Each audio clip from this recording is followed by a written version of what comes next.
Quelqu'un a posé la question suivante, combien d'œufs puis-je manger par jour?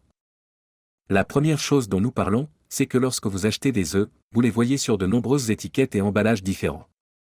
Ils portent des mentions telles que « œufs de poule en liberté »,« œufs de poules élevés en plein air »,« œufs naturels » ou « œufs nourris avec des aliments végétariens ». Cela ne veut rien dire, car l'expression « sans cage » signifie qu'ils sont en dehors de la cage. Mais ils sont toujours dans l'étable. Libre parcours. Là encore, la définition est très limitée.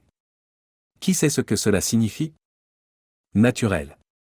Il n'existe pas de véritable définition juridique de ce que signifie « naturel ». Est-ce par rapport à un œuf artificiel? Je ne comprends pas. Et puis, il y a l'alimentation végétarienne. Cela signifie seulement que les poulets auraient pu être nourris avec du soja ou du maïs. Tous deux sont des OGM. Nous ne voulons pas de cela. Nous voulons des poulets élevés en pâturage. D'accord, l'expression « élevé en pâturage » signifie « dans les pâturages et dans l'herbe ». C'est là que nous voulons que les poulets vivent. Nous voulons qu'ils mangent de l'herbe, des insectes, etc. Et nous voulons absolument des produits biologiques en plus. Nous voulons donc du bio et de l'élevage en pâturage, pas de pasteurisation.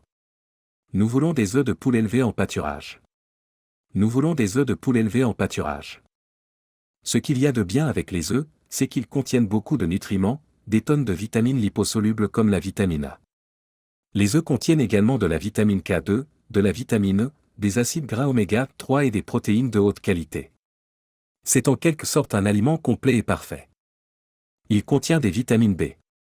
La seule vitamine qu'il ne contient pas est la vitamine C. C'est pourquoi nous devons aussi manger d'autres choses, comme des salades et d'autres choses du même genre. Il contient même de la lutéine et de la zéaxanthine, qui sont des phytonutriments ou des antioxydants très puissants. Ils aident à réparer tout dommage potentiel survenant dans les parois artérielles ou les yeux. Ainsi, si nous avons une action réparatrice avec la lutéine et la zéaxanthine, le cholestérol contenu dans les œufs ne va pas s'accumuler dans les artères. Même si les œufs contiennent du cholestérol, votre corps fabrique du cholestérol. Il en fabrique beaucoup, environ 3000 mg. Lorsque vous mangez plus d'œufs, votre corps produit moins de cholestérol. Et vous aurez également une plus grande quantité de bon cholestérol. L'augmentation du cholestérol n'est donc pas préjudiciable, surtout si l'on dispose d'antioxydants, lutéine et zéaxanthine, qui protègent la paroi des artères. Parce que le problème n'a jamais été le cholestérol en premier lieu. Le problème, c'est l'oxydation de la paroi artérielle et le cholestérol vient alors comme un patch pour guérir les dommages causés par l'oxydation. Le cholestérol n'a jamais été le méchant. Le cholestérol est nécessaire au fonctionnement du cerveau et des nerfs, ainsi qu'à toutes les parois cellulaires. Le cholestérol est nécessaire à la fabrication de la bile et de la vitamine D.